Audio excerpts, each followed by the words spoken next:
Good afternoon and welcome to the DFS Army YouTube channel. I'm Razzle11 and you can find me on X at Razzle11Grinds. Going to take a look at some pitching for today, the 29th of July. It is Tuesday. We do have a 12-game main slate ahead of us this evening. It does start in 4.5 hours, a little later than I normally get a video out to you guys. I will be looking at DraftKings as that is where a majority of my action is. If you do play in FanDuel, I would cut my pool in half or so. Pricing isn't as tight. You don't have to be as creative. It allows you to get stacks you want with an upper tier-ish pitcher. This is a first look. We do have the Twins who do not have an announced starter yet. There isn't really any leans as to who it'll be after they traded away Paddock. Dealing with Pablo Lopez's injury, Ober, Festa. Just a weird spot, so we're going to have to wait to see who Minnesota runs out there. I really have no idea who it could be. But most likely they're not going to be in play anyways. No weather to worry about. Mid to upper 80s in most places. Some places it's in the 90s. Kansas City, St. Louis. One game out in Sacramento, where we obviously love taking bats, so pitching probably not giving much of an option for us there. Even though I still think Severino could put together an interesting performance. But let's just jump right into the pitching on a game-by-game standpoint. Max Fried against Tampa Bay. We know that I love left-handed pitching against Tampa Bay. I don't love the way that Max Fried has looked in July. Not good, really, is basically all it is. 24 fantasy points combined over 4 starts. Averaging 6 per start. It's not ideal. With that said, I obviously love left-handed pitchers against Tampa Bay. I'm going to use Fried. I'm going to sprinkle him in. I'm not going to go super heavy. He's been great against Tampa Bay. Strikeouts haven't been there, but he's allowed just 3 hits in 14 2/3 against them this season. Feels like a pretty decent spot for him to show up. We got him at just under 18% owned as of right now. Definitely interested. The other side, Joey Boyle. Got some K upside. I'm not sure how lengthened out he's going to be. Hasn't thrown more than 60 pitches since the first week in July. I'm intrigued enough that I'm going to be considering him. Just don't know how deep he actually is going. Obviously, the Yankees lineup without Judge, very questionable. And Boyle has shown flashes of upside. I think he's somebody we need to use just because he's got so much upside at such a cheap price point. The Dodgers, Reds, Glasnow, to me looking like the most popular option right now, under 38%.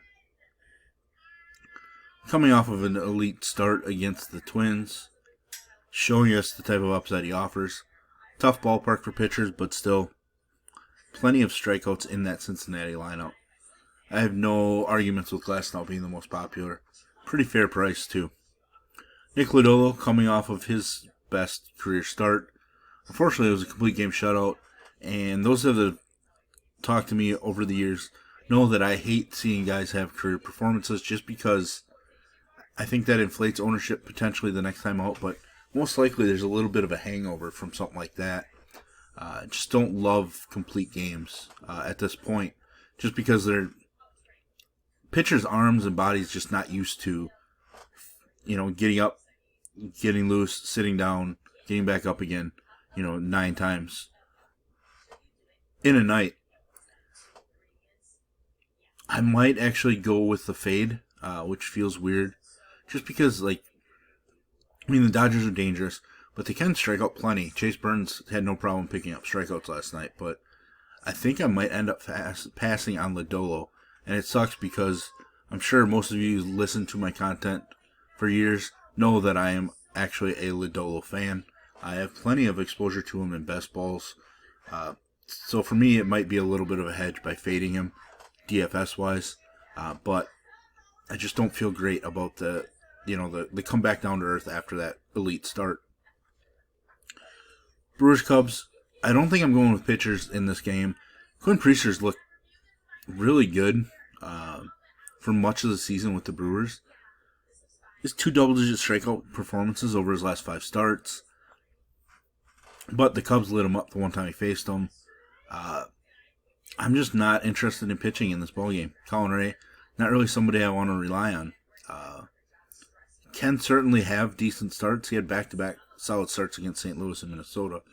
But I just don't know. He also allowed just 1 run here. Picked up the win and only put up 18.5 fantasy points. So 2 runs here and only put up 11.5. So just not a guy that I think we want to rely on for large fields on a 12-game slate. Atlanta, Kansas City. Obviously, we're not using Eric Fetty ever at this point. I'm probably going to sprinkle in some Seth Lugo.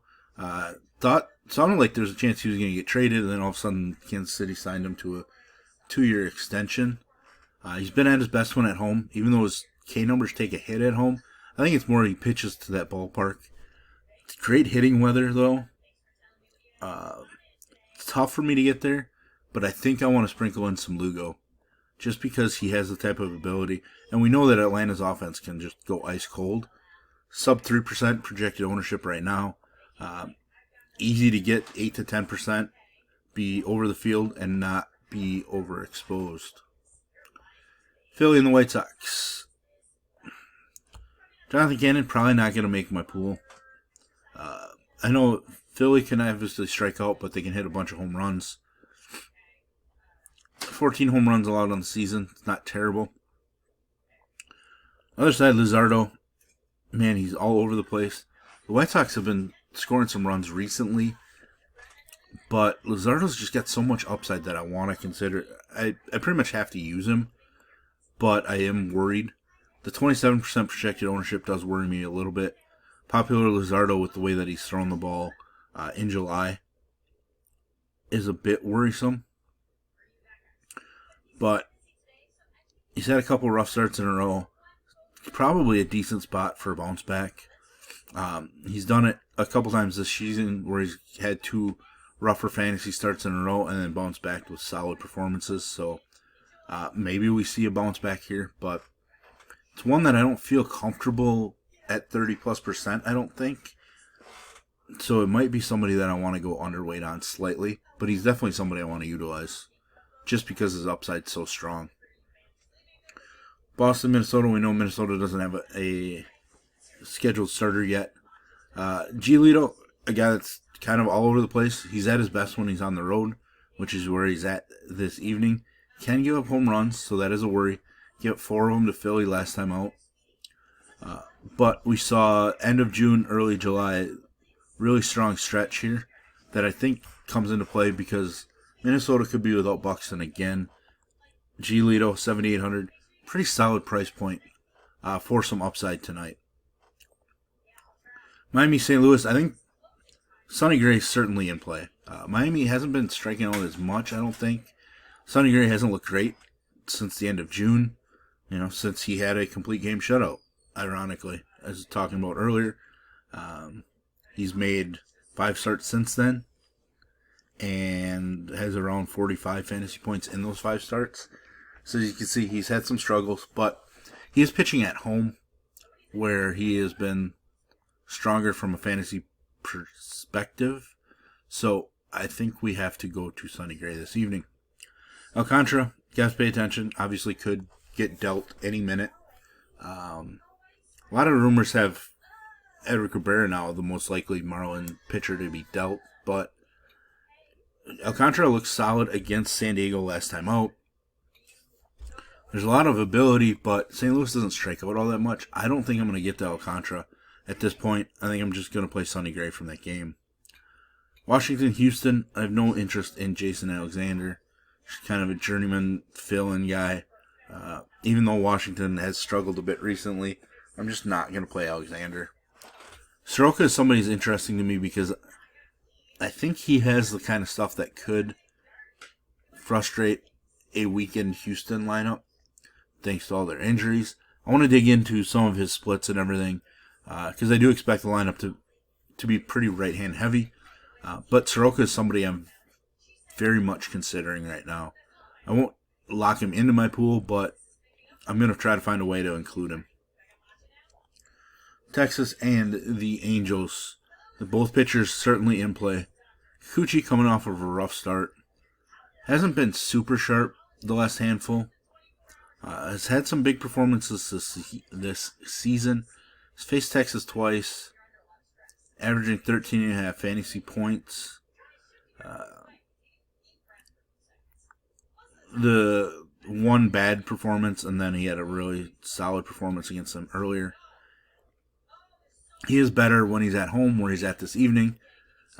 He does allow plenty of base runners, so that is always a worry. But he's somebody I think that on this particular slate makes a lot of sense. 28%, it's a little frustrating, but pitching options on the slate are kind of weak overall. So Kikuchi definitely going to be in. Patrick Corbin, 21 plus fantasy points in each of his last 2 starts. He gets an Angel squad that does strike out plenty. He's averaging 20 fantasy points against them through 2 starts. Solid K numbers. Allowing a lot of hits, which is a worry because this team does have plenty of home run power. And allowing numerous hits before a home run, negatives happen quickly. With that said, I definitely think I want to utilize him, though. The upside's there. And at sub 2% ownership right now, it feels like a no-brainer. Just because I think it could be even say if it's a 4 to 6% chance he's in the winning lineup tonight, we're still gaining leverage on the field if he holds that sub 2% ownership. So I think Corbin's going to be in play for me. Mets, San Diego. Berger, not somebody I want to utilize. I'm just not interested. Minaya, I'm definitely interested in. His strikeouts have been there to start out. He finally crossed the 80 pitch mark in his 3rd start. The best way to attack San Diego is with left-handed pitchers. Tatis has struggled mightily. Then he gets to deal with Arias, Cronenworth, Merrill, Sheets, all left-handed bats. I think Minaya is somebody that's very interesting this evening, especially if we can predict an increase to around 90 pitches. Sub 10% feels pretty low. I might be interested in going 25% Minaya. Obviously, I won't finalize my percentages for another 3 hours or so, but Minaya, going heavy on Minaya feels right at this point. San Francisco, Pittsburgh, Justin Verlander. I just don't think I can get there. I obviously love the ballpark. His high on the season is just 21 fantasy points. It's not the best from an upside standpoint. He is almost a K per inning at home. And Pittsburgh is weak enough that I think maybe we just consider him, but he's not somebody I want to go super heavy on. We haven't projected at 16%. That feels a little heavy. Maybe I stick around 15% ownership. I don't really like to match the field, but I just don't really want 20% Justin Verlander. I wouldn't be shocked if he ends up out of my pool, to be honest, just thinking about it. I want to use him just because it's ballpark and everything, but I don't think I'm going to want to use him too heavy. Bailey Falter, just not interested coming off of a career-type performance. It is a good ballpark for him, but he's just not somebody I want to rely on. Evans certainly could be in play. I just don't think I'm going to get there. He's been pretty bad on the road. Severino is a guy that I think I am going to consider. 2 starts against Seattle haven't been atrocious. Coming off of his best start of the season. Now, obviously, his home numbers are atrocious as well, but this is his last chance to showcase and maybe get dealt before the deadline. So I am going to sprinkle in some Severino this evening. We have his ownership at 2%, so definitely a number I can live with. So there we have it. There's our first look at pitching. If you enjoy what I bring to you, please hit the like button, hit the subscribe button, turn the notification bell on, get the alert anytime we drop videos here at DFS Army. If you want to join us, get access to our coaches, there'll be a link in the description below. Best of luck, everybody.